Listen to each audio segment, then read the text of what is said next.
여러분, 이 사자성어 아십니까? 인생고결. 아마도 모르실 겁니다. 제가 만든 겁니다. 네, 이 사자성어는 이번 중등부 여름 수련을 준비하면서 우리 중등부 친구들에게 이 복음에 대해 좀 가르쳤지만, 그런 가운데 인생이란 무엇인가에 대해서 나누려다가 고민하던 중에 만든 사자성어입니다. 제가 인생이란 무엇인가에 대해 이 답을 내렸지만 계속해서 고민하다가 이 인생이란 하나님의 통치하심을 인식하고 또 그 통치하심 아래서 어떻게 살아가야 하는지에 대해 생각하며 살아가는 것이라는 결론에 도달하게 되었습니다. 그래서 중등부 친구들에게 이 한 번뿐인 인생을 아무 생각 없이 살아가지 않고 하나님의 통치하심 아래서 우리의 인생을 인식하며 생각하며 고민하고 결단하며 살아가자고 권면하였습니다. 또한 이 인생 고결에 대한 두 번째 의미가 있는데요. 그것은 인생 고결, 우리 인생은 고결, 즉 순결, 거룩해야 한다라는 의미를 가지고 있습니다. 여튼 제가 만든 겁니다. 네. 여러분, 중등부 친구들에게 이렇게 권면했지만 여기 앉아있는 우리 또한 인생 고결해야 합니다. 이 한 번뿐인 인생을 아무 생각 없이 살아가지 않고 하나님의 통치하심 아래서 하나님께서 우리에게 주신 이 진리를 통해서 우리의 인생을 올바르게 인식하고 우리 인생에 대한 하나님의 뜻이 무엇인지 끊임없이 생각하고 고민하여 순결하고 거룩한 삶을 살도록 우리는 결단해야 할 것입니다. 여러분, 우리에게 주어진 인생을 아무 생각 없이 살거나 향방 없이 달려가지 맙시다. 우리 모두 주님 안에 거하는 삶을 살아갑시다. 그리고 소망합시다. 무엇을요? 하나님께서 주시는 은혜를요. 시편 34편 8절에 이런 말씀이 있습니다. 너희는 여호와의 선하심을 맛보아 알지어다. 그에게 피하는 자는 복이 있도다. 아멘. 여기서 하나님의 선하심이란 하나님께서 우리 기도에 대한 응답, 하나님의 도우심, 돌보심, 이끌어주심, 또한 하나님께서 우리를 구원하심과 같이 하나님께서 베풀어 주시는 모든 은혜와 복을 가리키고 있습니다. 그리고 맛본다는 것은 우리가 마트 가서 시식하는 것이 아니라 깨닫는 것입니다. 깨닫는 것. 아, 그렇구나 라고 말입니다. 여러분, 깨달아야 됩니다. 무엇을요? 이 인생이 무엇이고 사람이 무엇이고 우리가 믿고 있는 그분이 누구인지를 똑바로 알 때 이 한 번뿐인 인생을 살아가는 의미가 있는 것입니다. 여러분, 저는 여기 모여있는 성도님들이 각자의 인생을 살아가면서 인생 고결을 하기를 원하는 것은 단 한 가지입니다. 그것은 우리가 예수 믿고 천국 가자 이런 것이 아닙니다. 사랑하는 여러분 모두가 그 하나님의 나라의 백성이 되어 하나님의 통치하심을 받으며 살아가는 삶을 간절히 저는 원합니다. 이것을 위해 끊임없이 인생 고결하십시오. 인식하고 생각하고 고민하고 결단하십시오. 여러분, 꼭 기억하십시오. 하나님께서 통치하시는 인생이야말로 그 삶에는 참된 행복과 참된 의미와 참된 만족이 있다는 것을요. 그러나 이것과 반대로 하나님의 통치를 벗어나 하나님의 통치를 거부하는 인생은 고통과 걱정, 또 허무함과 죽음과 같은 두려움 속에서 살아가게 될 것입니다. 이런 인생이야말로 망한 인생입니다. 하나님과 단절된 삶. 그래서 여러분들 오늘 이 자리에 정말 잘 오셨습니다. 그리고 앞으로 이 진리의 말씀이 선포되어지는 자리를 계속해서 사모하십시오. 그리고 참석하십시오. 진리의 말씀이 선포되어지는 자리에서만 하나님의 큰 은혜를 맛보며 깨달을 수 있습니다. 무엇보다도 그 은혜를 맛보고 깨달은 사람은 하나님의 통치하심을 받으며 이 한 번뿐인 인생을 참된 만족 가운데 기쁨으로 살아갈 수 있습니다. 이제 오늘 본문의 말씀을 살펴볼 텐데요. 우리가 이 시간을 통해서 좀 하나님의 그 기쁘신 뜻을 깨닫고 하나님의 그 놀라운 은혜를 맛보는 귀한 시간 되기를 소망합니다. 오늘 우리가 살펴볼 시편 36편은 다윗이 쓴 지혜의 시입니다. 지혜 시. 다윗 왕은 이스라엘을 다스리는 왕이었지만 진짜 이스라엘 다스리시는 분은 하나님이시죠. 그래서 다윗은 이 시를 적으면서 그저 한 나라의 왕으로서 백성들이 어떻게 살아가야 하는지에 대한 지침서라기보다 하나님의 백성으로서의 삶을 어떻게 살아가야 하는지를 가르치기 위한 지혜의 시입니다. 먼저 우리가 1절을 한번 다 같이 한번 읽어봅시다. 시편 36편 1절입니다. 다 같이 시작. 악인의 죄가 그의 마음속으로 이르기를 그의 눈에는 하나님을 두려워하는 빛이 없다 하니, 이것은 악인들의 본질, 그 악인들이 어떤 놈인지에 대해 말하고 있습니다. 여러분, 악인들이 어떤 놈입니까? 1절에 보니까 하나님을 두려워하는 빛이 없다. 다시 말해 악인들은 하나님을 두려워하지 않는다고 말하고 있습니다. 여러분, 보통 의인과 악인이 어떤 사람인지 대부분 떠올려 보면 우리가 보통 이제 도덕적인 개념을 생각합니다. 착한 일을 많이 하면 의로운 사람이 되고 나쁜 일을 많이 하면 악한 사람, 나쁜 놈이라고 부르죠. 이것도 틀린 것은 아니지만 이 성경에서 말하고 있는 의인과 악인은 하나님에 대한 자세에 따라 달라집니다. 다시 말해 하나님과 어떤 관계를 맺고 있느냐에 따라서 의인이 되기도 하고 악인이 되기도 합니다. 다시 본문으로 들어와서 다윗은 누가 악인이라고 말하고 있습니까? 하나님을 두려워하지 않는 자가 악인이다 라고 말하고 있습니다. 이것을 달리 말하면 하나님을 인정하지 않는 사람이 악인이다 라는 말입니다. 여러분, 하나님을 두려워하지 않고 하나님을 인정하지 않는 사람들은 어떻게 살아갑니까? 자기 마음대로 살아갑니다. 제가 얼마 전에 한 뉴스를 보았습니다. 그 뉴스의 기사 제목이 이런데요. 2억짜리 조명을 켜자 속초 해수욕장 쓰레기가 사라졌다라는 제목의 기사입니다. 대충 기사의 내용이 감이 오죠. 이번 여름에 이 속초 해수욕장에서 야간 수영을 할 수 있도록 야간 개장을 했는데 2억짜리 축구 조명을 설치한 겁니다. 그런데 이 조명 설치 이후에 속초 해수욕장에 쓰레기가 50%나 감소되었다고 합니다. 이것이 무엇을 뜻하겠습니까? 사람이 깜깜할 때는 아무도 보지 않으니까 마음껏 먹고 마시고 그대로 버리고 간다는 것이죠. 이처럼 나 혼자 있을 때, 나를 지켜보는 사람이 없을 때 깜깜한 어둠 속에서 자기 마음대로 살아가며 죄를 지으며 살아가는 연약한 존재가 우리인 것입니다. 다시 본 말씀으로 돌아와 2절부터 4절에서는 이 하나님을 두려워하지 않는 그 악인들의 특징에 대해 말씀하고 있습니다. 악인들의 첫 번째 특징인데요. 2절을 다 같이 한번 읽어봅시다. 시작. 그가 스스로 자랑하기를 자기의 죄악은 아니하고 미워함을 받지도 아니하리라 함이로다. 이 구절을 제가 현대인의 성경으로 한번 읽어드리겠습니다.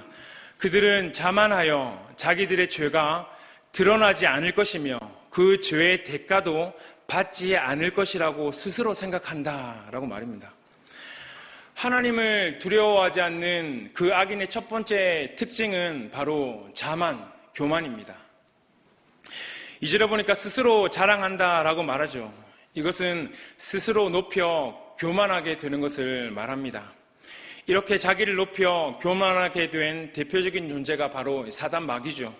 그는 원래 천사였지만 이 스스로의 능력을 과시한 나머지 교만하게 되어 하나님이 주권을 인정하지 아니하고 타락한 자로서 그 스스로 하나님과 같이 되려고 하다가 하나님의 저주를 받아 죄악의 아비가 되고 말죠. 이렇게 하나님을 두려워하지 않는 자들은 사단 마귀와 같은 존재가 됩니다.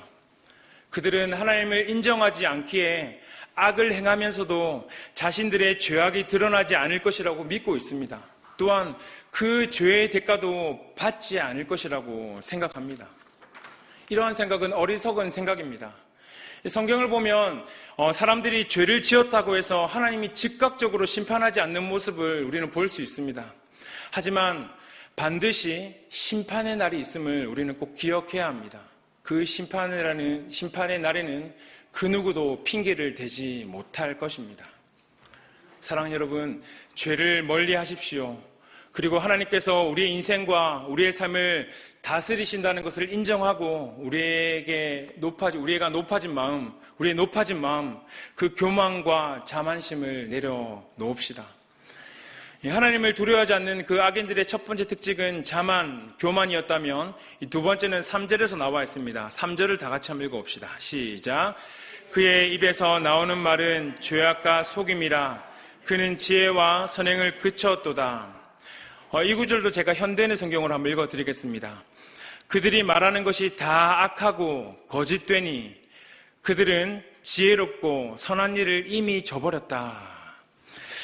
하나님을 두려워하지 않는 그 악인들의 두 번째 특징은 지혜가 없다는 것입니다. 하나님을 두려워하지 않는 악인들에게는 참된 지혜가 없습니다. 악인들은 그들 나름대로 지혜롭게 행한다고는 하지만 그 지혜라는 것이 온통 악한 것과 관련되어 있습니다. 여러분 꼭 기억하십시오. 하나님의 통치를 벗어나 하나님을 경외하지 않으면 지혜가 없어집니다. 아니 그것은 참된 지혜가 아닙니다. 잠언 9장 10절을 제가 읽어드리겠습니다. 여호와를 두려워하는 것이 지혜의 첫걸음이요 거룩하신 분을 아는 것이 깨달음이다. 아멘. 이와 같이 하나님을 두려워하지 않는 것, 곧 하나님을 경외하는 것이 지혜의 시작입니다. 여러분, 하나님이 만물을 창조하시고 그분이 모든 가치의 근원이시라면 하나님을 경외할 때 진짜 지혜가 있는 삶이 무엇인지 알 수 있습니다. 이렇게 참된 지혜가 있어야지만 비로소 참된 선행을 할 수 있는 것입니다. 그리고 오늘 본문 3절을 제가 한번 읽어드리겠습니다. 그의 입에서 나오는 말은 죄악과 속임이라. 그는 지혜와 선행을 그쳤도다. 이와 같이 악인들은 그러하지 못합니다. 좀 전에도 얘기했지만 악인들은 그들 나름대로 지혜롭게 행한다고는 하지만 그 지혜라는 것이 온통 악한 것과 관련되어 있습니다. 그렇게 따지고 보면 악인이 선한 일을 한다는 것은 꿈도 꿀 수 없는 것입니다. 왜입니까? 그들에게는 지혜가 없기 때문입니다. 시편 14편 2절과 3절을 제가 한번 읽어드리겠습니다. 여호와께서는 하늘에서 모든 인간을 굽어 살피시며 지혜로운 사람과 하나님을 찾는 사람이 있는지 보려 하셨으나 다 잘못된 길로 갔으며 하나같이 더러워졌고 선을 행하는 사람이 없으니 하나도 없구나. 여기서 보면 여호와께서는 하늘에서 모든 인간을 굽어 살피시며 지혜 있는 사람과 하나님을 찾는 사람이 있는지 보려고 하셨으나 다 잘못된 길로 갔으며 하나같이 더러워졌고 선을 행하는 사람이 없으니 하나도 없구나 라고 말씀하고 있습니다. 이 구절을 보면 지혜와 선행이 직접적인 관계가 있음을 알 수 있습니다. 그리고 잠언 2장 20절을 보면 지혜가 너를 선한 자의 길로 행하게 하며 또 의인의 길을 지키게 하리니 라고 말씀하고 있습니다. 여러분, 이 선한 일, 선행은 한마디로 하나님을 기쁘시게 하는 행동입니다. 왜냐하면 하나님은 절대자로서 이 선악의 절대 기준이 되시는 분이시기 때문입니다. 그리고 하나님께서 기뻐하시는 선을 행할 때 절대적으로 요구되는 것이 이 지혜입니다. 지혜. 이러한 점에서 하나님을 경외하지 않는 자는 지혜가 없기 때문에 선을 행할 수도 없고 오직 악한 일만을 행하는 자들이 되는 것입니다. 여러분, 우리의 모습을 한번 돌아봅시다. 여러분들에게는 그 지혜가 있습니까? 하나님께 주시는 그 참된 지혜를 소유하고 있으십니까? 우리가 보고 듣는 뉴스를 한번 보십시오. 아무리 머리가 똑똑하고 공부를 잘해도 참된 지혜가 없으니까 선한 일을 행하지도 않고 악한 일만을 행하는 그런 사람들 우리가 뉴스를 통해서 많이 보고 있지 않습니까? 너무나도 무서운 세상입니다. 여러분도 그와 같은 길을 걸어가시겠습니까? 여러분, 무엇보다도 세상이 말하는 그런 선한 일, 착한 일을 넘어 온 천지 만물을 만드신 분, 그 선악의 절대 기준이 되시는 분, 그 하나님께서 주시는 지혜로 이 세상을 살아가길 소망합니다. 이 세상 어디에 참되고 완전한 지혜가 있습니까? 한번 찾아보십시오. 전 눈을 씻고 찾아봐도 없는 것 같습니다. 이제 하나님을 두려워하지 않는 자들의 악한 모습의 이 최종적인 단계가 4절에서 나와 있습니다. 첫 번째 특징은 자만, 교만이었고 이 두 번째 특징은 지혜가 없다라고 말을 했죠. 우리 같이 오늘 보면 4절을 한번 읽어봅시다. 4절 시작. 그는 그의 침상에서 죄악을 꾀하며 스스로 악한 길에서 서고 악을 거절하지 아니하는도다. 제가 현대인의 성경을 한번 더 읽어드릴게요. 그들은 잠자리에 누워서 악한 일을 곰곰이 생각하며 죄악의 길에 자신을 맡겨 악을 거절하지 않는구나. 하나님을 두려워하지 않는 악인들의 이 세 번째 특징은 악을 즐거워한다는 것입니다. 4절에 보니까 악인들은 잠자리에 누워 악한 일을 곰곰이 생각한다고 하죠. 이것은 의인의 모습과는 완전히 반대되는 모습이죠. 시편 1편에서 보면 의인은 오직 여호와의 율법을 즐거워하여 그 율법을 주야로 묵상한도다 라고 말하고 있습니다. 그렇죠. 의인은 낮이든 밤이든 하나님의 말씀을 묵상합니다. 하나님의 뜻이 무엇인지 항상 인생 고결합니다. 왜입니까? 의인은 창조주이신 하나님의 통치하심을 받고 살아가기 때문입니다. 또한 그 창조주이신 하나님께서 주시는 참된 지혜로 살아가기 때문에 이들 의인은 악을 행할 수 없고 또 그 결과 그들은 하나님의 축복을 받아 복을 소유한 사람, 즉 복 있는 사람이 되는 것입니다. 그러나 악인들은 그렇지 않죠. 악인은 밤이 되면 침대에 누워 어떻게 하면 악을 행할 것인가를 생각합니다. 행동합니다. 그리고 밤에만 이렇습니까? 밤이나 낮이나 주야로 악한 일을 묵상합니다. 그리고 그것을 행동으로 옮기는 일을 반복합니다. 이러한 자들은 자기 스스로 악한 길을 자초하고 있습니다. 왜냐하면 그들은 악을 싫어하지 않고 오히려 즐기고 있기 때문입니다.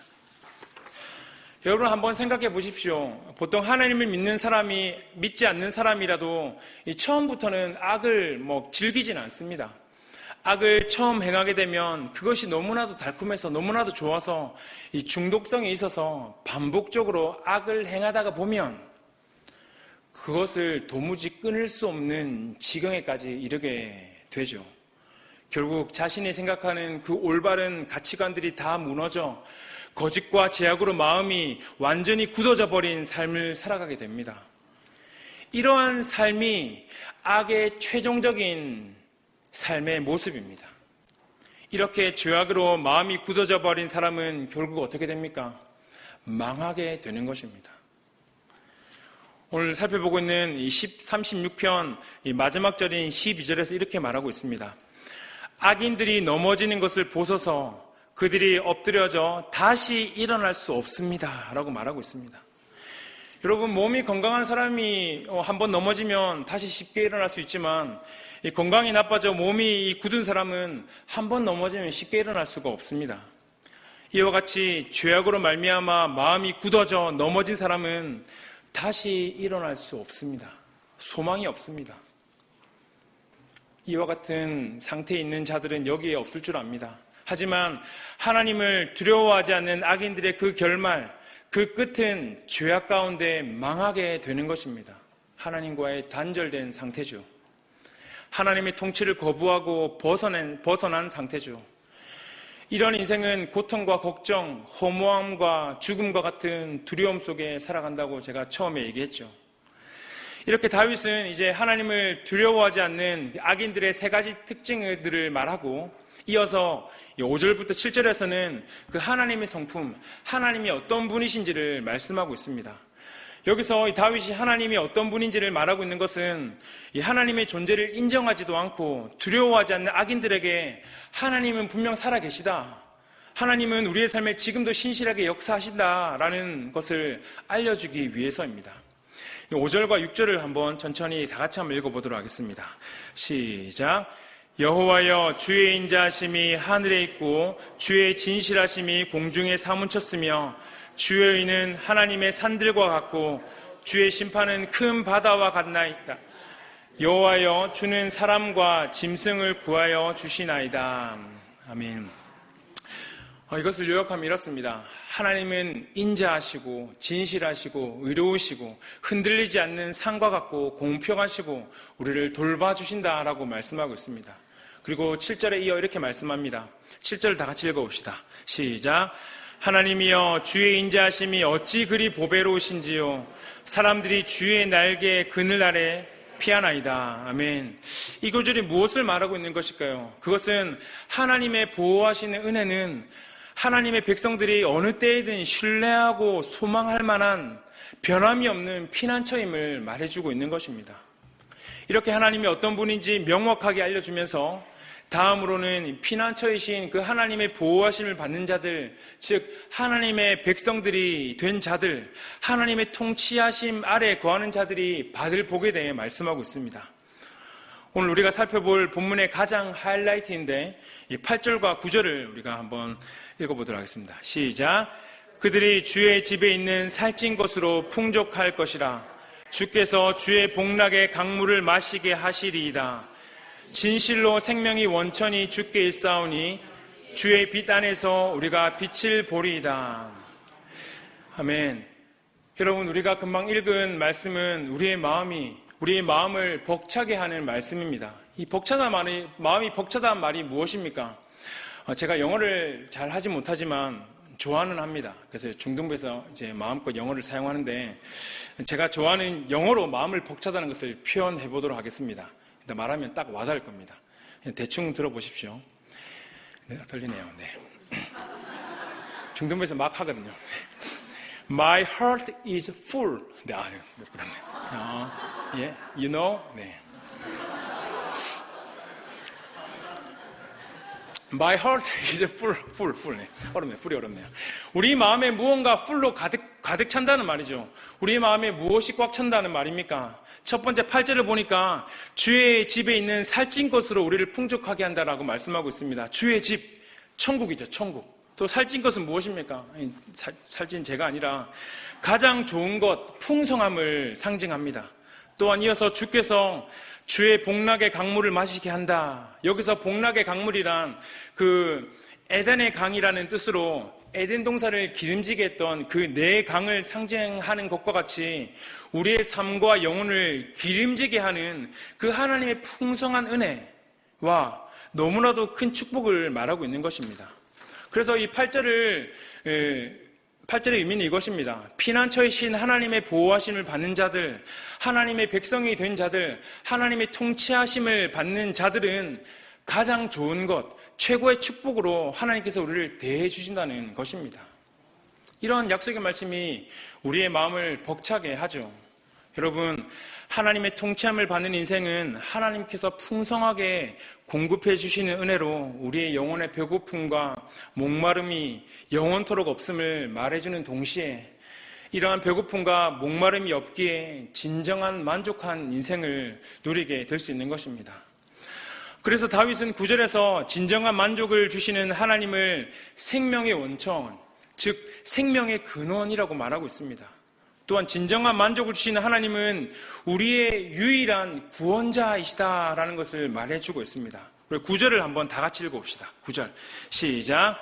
진실로 생명이 원천이 주께 있사오니 주의 빛 안에서 우리가 빛을 보리이다. 아멘. 여기서 하나님의 영원한 생명 곧 구원의 빛을 비추는 분이심을 말해주고 있습니다. 요한복음 8장 12절을 한번 읽어드리겠습니다. 예수께서 또 말씀하여 이르시되 나는 세상의 빛이니 나를 따르는 자는 어둠에 다니지 아니하고 생명의 빛을 얻으리라. 아멘. 여기서 말하고 있는 생명의 빛이 오늘 본문에 나오는 빛과 같습니다. 여러분, 하나님의 통치하심을 받는 자는 하나님이 공급해 주시는 그 최고의 축복으로 이 한 번뿐인 인생을 진정한 만족함으로 살아갈 수 있으며 또한 영원한 생명을 얻는 복을 받습니다. 사랑하는 여러분, 하나님은 모든 사람들에게 이러한 복을 누리도록 우리를 초청하고 있습니다. 하나님의 구원 계획에는 제한이 없습니다. 누구나 하나님의 초청을 듣고 나아가기만 하면 하나님께 주시는 복을 누릴 수 있습니다. 그러나 하나님의 구원에 제한이 없다고 해서 누구나 다 구원을 얻는 것은 아닙니다. 하나님의 초청의 메시지는 누구에게나 전해질 수는 있지만 그것을 듣고 받아들이지 않으면 하나님의 축복과 그 구원의 은혜를 누릴 수 없습니다. 인간을 인격적인 존재로 창조하신 하나님께서는 인간으로 하여금 자기 의지에 의한 이 자유로운 선택에 의하여 하나님의 초청을 받아들이든지 거절하든지를 결정하도록 우리를 만드셨죠. 오늘도 사람들은 이러한 선택과 결정에 의해서 축복과 저주, 생명과 멸망의 길로 걸어가고 있습니다. 사랑하는 여러분, 우리는 길을 잘 선택하여 걸어가기를 소망합니다. 제가 얼마 전에 드라마 하나를 보았는데요. 그 드라마는 이 정치에 관한 이야기입니다. 좀 생소했었는데 국회의사당에 테러가 일어나서 대통령과 국무총리, 그 밑에 장관들, 여당 국회의원들이 다 죽은 겁니다. 그래서 그 장소에 있지 않은 그 장관 한 명이 있었거든요. 그 사람이 이 고난 대행이 되어서 60일간 이 국정 운영을 하고 그 테러 집단을 찾아내는 그런 스토리였습니다. 제가 다 얘기하고 싶지만 이 드라마를 소개하는 것이 아니기 때문에 결국 보고 싶어지죠. 재밌습니다, 이게. 마지막에 이 테러를 모의했던 사람과 그 고난대행의 대화를 말해주려고 제가 이 내용을 잠시 언급했는데, 그 테러를 모의했던 사람은 이 고난대행이 믿고 있던 최측근이었습니다. 그 사람은 좋은 나라를 꿈꾸고 열심히 나라를 위해 일했고 목숨 걸고 일했습니다.